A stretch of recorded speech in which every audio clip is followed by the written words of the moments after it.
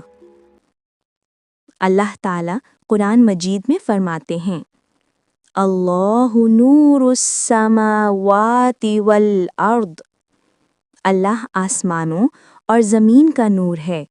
جہاں ایمان داخل ہو جائے وہاں کوئی سایہ باقی نہیں رہتا۔ خوف اندھیرا ہے اور ایمان روشنی۔ کہانی کیسی لگی؟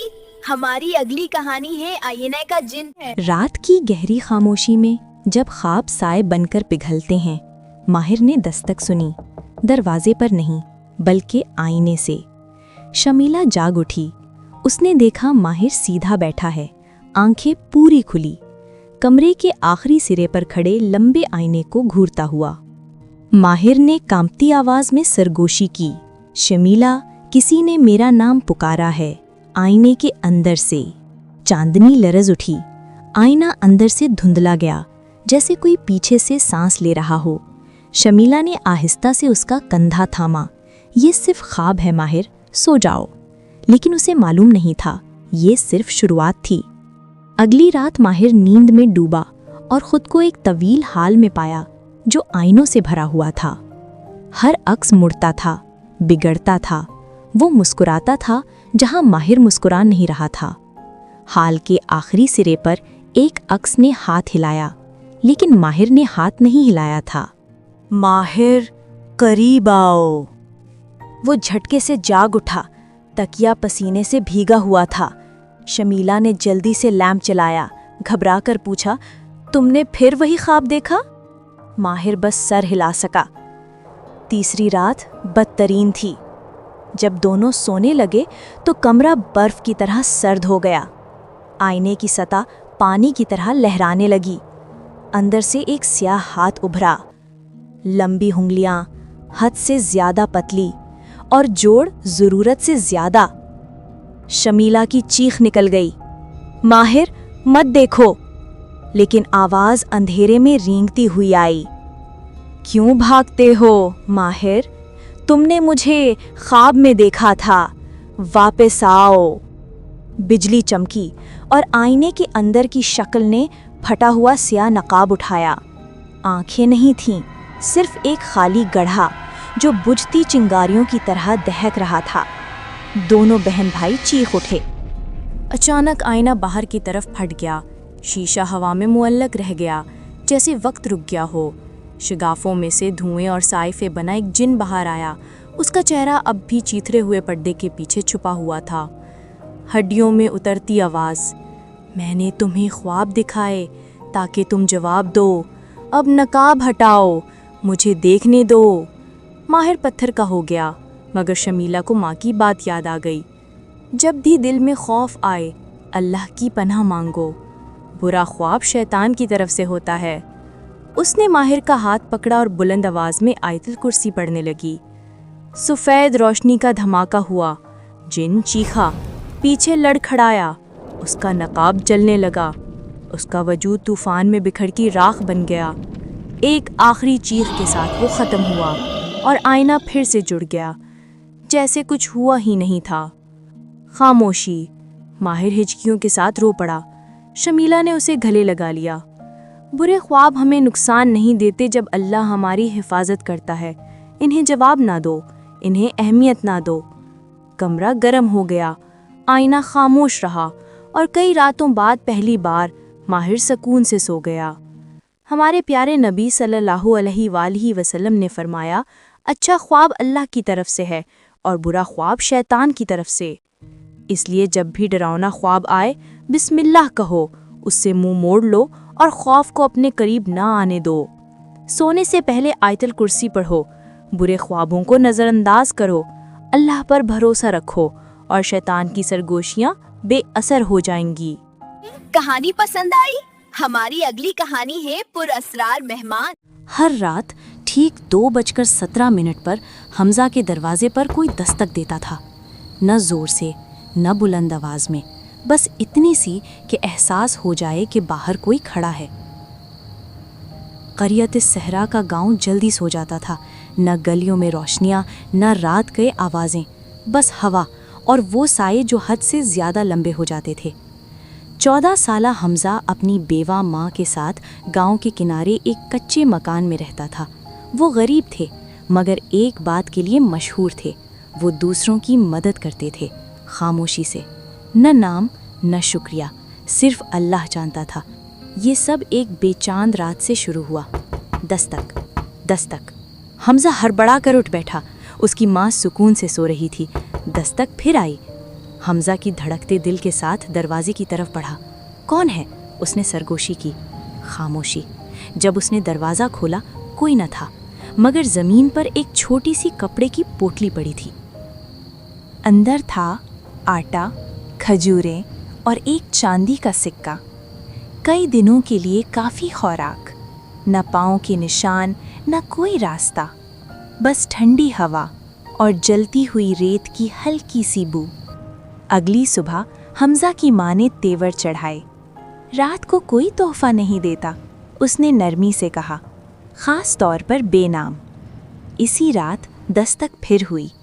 دستک دستک، وہی وقت وہی جگہ۔ اس بار حمزہ نے انتظار کیا۔ اس نے سب سے پہلے سایہ دیکھا، بہت لمبا، بہت دبلا، بغیر قدموں کے چلتا ہوا۔ ہوا بھاری ہو گئی، چراغ لرزنے لگا۔ پھر ایک آواز، گہری، خشک، قدیم، لے لو، کیونکہ تم نے مدد کی جب کوئی دیکھ نہیں رہا تھا۔ حمزہ کے پاؤں کانپنے لگے۔ تم کون ہو؟ اس نے پوچھا۔ سایہ ہنسا، میں بس رات کا ایک مسافر ہوں۔ اگلی راتوں میں تحفے آتے رہے۔ حمزہ سرگوشیوں سے جاگتا، ایسے الفاظ جو وہ سمجھ نہیں پاتا تھا۔ ایک رات دروازہ خود ہی کھل گیا، درجہ حرارت گر گیا، سایہ اندر آ گیا، اب پوری طرح نمایاں۔ اس کا جسم دھوئیں اور اندھیرے سے بنا تھا، آنکھیں بجھتے انگاروں کی طرح چمک رہی تھیں، بازو اور ٹانگیں غلط سمتوں میں مڑی ہوئی۔ حمزہ ساکت رہ گیا۔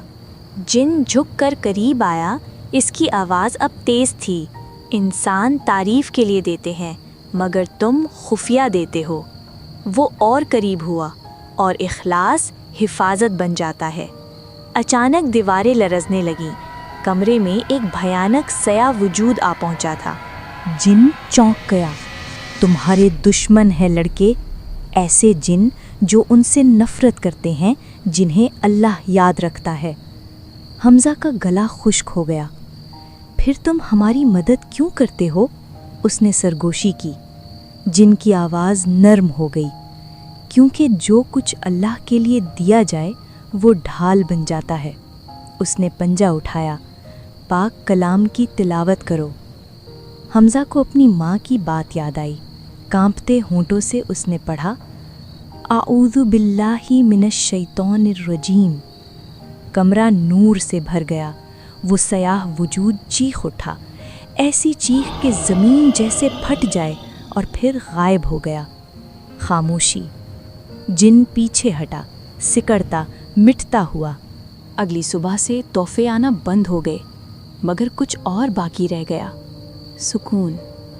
برسوں بعد حمزہ نے وہ آیت سیکھی جس پر اس کی ماں عمل کرتی تھی، تم جو کچھ بھی بھلائی میں خرچ کرتے ہو وہ اللہ ہی کے لیے ہے، اور جو کچھ تم دیتے ہو تمہیں پورا پورا لوٹا دیا جائے گا۔ کہتے ہیں رات کا وہ مہمان آج بھی صحرا میں گھومتا ہے، نہ ڈرانے کے لیے نہ نقصان پہنچانے کے لیے، بلکہ ان گھروں کی حفاظت کے لیے جہاں نیکی خاموشی سے کی جاتی ہے۔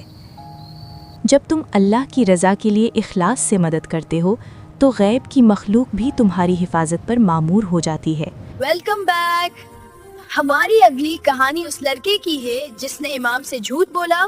کچھ خوف اندھیرے سے پیدا نہیں ہوتے، وہ جھوٹ سے جنم لیتے ہیں۔ اور ایک صحرائی بستی میں ایک لڑکے نے یہ سیکھا کہ جب سچ چھپایا جائے تو برائی جنم لیتی ہے۔ ایک قدیم صحرائی شہر کے کنارے مسجد نور کھڑی تھی، ایسی پرسکون جگہ جہاں تیز دھوپ میں گزرے طویل دنوں کے بعد دلوں کو قرار ملتا تھا۔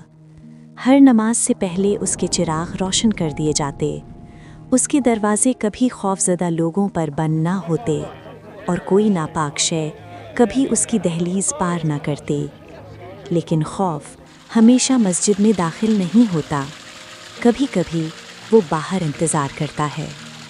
12 سالہ ایان لوگوں میں جھوٹا مشہور تھا، اگر دیر ہو جاتی تو راستے کو الزام دیتا، کچھ ٹوٹ جاتا تو ہوا کو قصوروار ٹھہراتا، پوچھا جاتا تو جھوٹی قسم کھا لیتا۔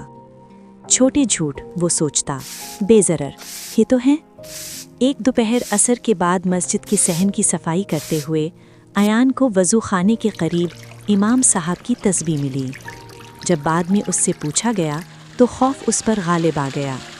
میں نے نہیں دیکھی، اس نے کہا، اور جھوٹ بول دیا گیا۔ اسی رات ایان نے کچھ محسوس کیا۔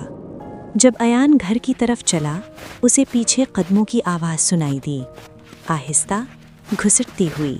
مڑ کر دیکھا تو کچھ نہ پایا۔ گھر آ کر نیند نہ آئی۔ دیواروں پر سائے غیر فطری طور پر لمبے ہونے لگے، ہوا میں مٹی اور دھوئیں کی بو تھی۔ پھر ایک سرگوشی سنائی دی، تم نے سچ چھپایا۔ ایان نے کان ڈھانپ لیے۔ سرگوشیاں دنوں تک اس کا پیچھا کرتی رہیں۔ صرف مسجد میں اس کا دل پرسکون ہوتا، صرف نماز میں خوف پیچھے ہٹتا، لیکن باہر وہ دن بدن اور طاقتور ہوتا گیا۔ ایک رات ایان اکیلا اپنے کمرے میں تھا، فضا منجمد ہو گئی، چراغ ٹمٹمانے لگا، چھت کے ایک کونے سے دھواں جمع ہو کر ایک شکل بنانے لگا، لمبا، دبلا، آنکھیں جیسے بجھتے انگارے، ایک جن۔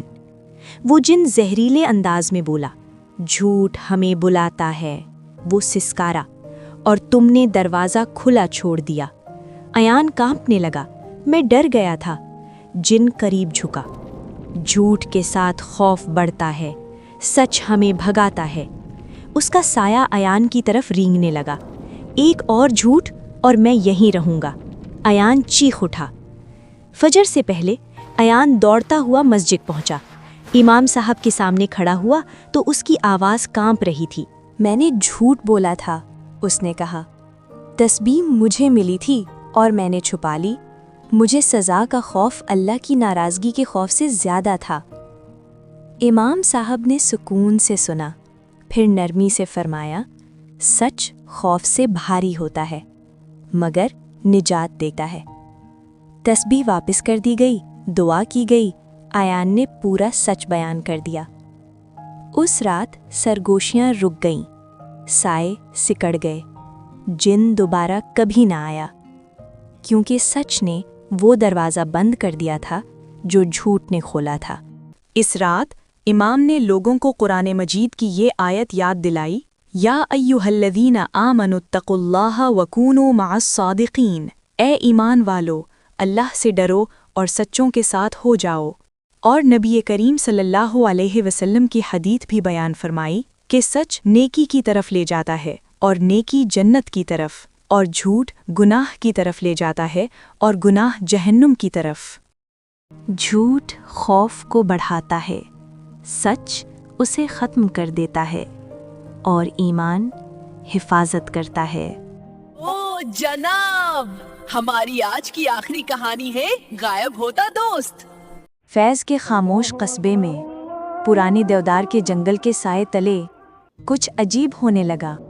ہر چند ہفتوں بعد کوئی نہ کوئی غائب ہو جاتا، نہ کوئی چیخ، نہ کوئی قدموں کے نشان، بس خاموشی۔ ایک شام 16 سالہ یوسف مدرسے سے اپنے نئی دوست رفیق کے ساتھ گھر جا رہا تھا، ایک لمبا لڑکا جو صرف 1 ماہ پہلے کلاس میں شامل ہوا تھا۔ رفیق خوشگفتار تھا، دلکش تھا، مگر اس میں کچھ عجیب تھا۔ جب اذان ہوتی تو وہ پلک نہیں جھپکتا تھا، وہ مسجد میں کبھی داخل نہیں ہوا، بس باہر کھڑا مسکراتا رہتا۔ یوسف نے کبھی زیادہ دھیان نہیں دیا، اسے رفیق کی بے خوفی پسند تھی، پرانے کھنڈرات پر چڑھ جانا، رات کے وقت جنگل میں پھرنا اور دیہاتی جنوں کی کہانیوں پر ہنس دینا۔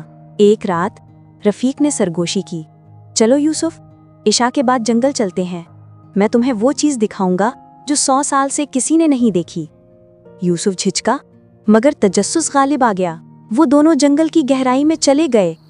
چاند نیچے جھکا ہوا تھا، مدھم اور سرد، درخت جھکنے لگے، جیسے کچھ سن رہے ہوں ہم کیا تلاش کر رہے ہیں؟ یوسف نے آہستہ کہا۔ رفیق مسکرایا، انہیں جو کبھی یہاں سے گئے ہی نہیں۔